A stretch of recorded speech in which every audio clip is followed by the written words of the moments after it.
સાપુતારા પંથકમાં પડી રહેલ મુશળધાર વરસાદને પગલે જનજીવન ભારે પ્રભાવિત થયું છે, જેમાં ખાસ કરીને તળેટી વિસ્તારમાં આવેલું કોટમદર ગામ છેલ્લા 2 દિવસથી મુખ્ય માર્ગ સાથેનો સંપર્ક તૂટી જતા સંપર્ક વિહોણું બની ગયું છે।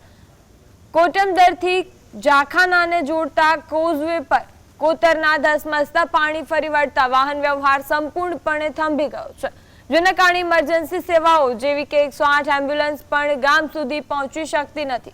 અગાઉ આ ડુબાઉ કોઝવેને ઊંચો પુલ બનાવવાની માંગણી સાથે ગ્રામજનોએ સ્થાનિક સ્વરાજ્યની ચૂંટણીમાં મતદાનનો બહિષ્કાર કર્યો હોવા છતાં તંત્ર દ્વારા આ નક્કર કાર્યવાહી કરવામાં આવતા ગ્રામજનોમાં શાસકો તેમજ વહીવટી તંત્ર સામે ભારે આક્રોશ જોવા મળી રહ્યો છે।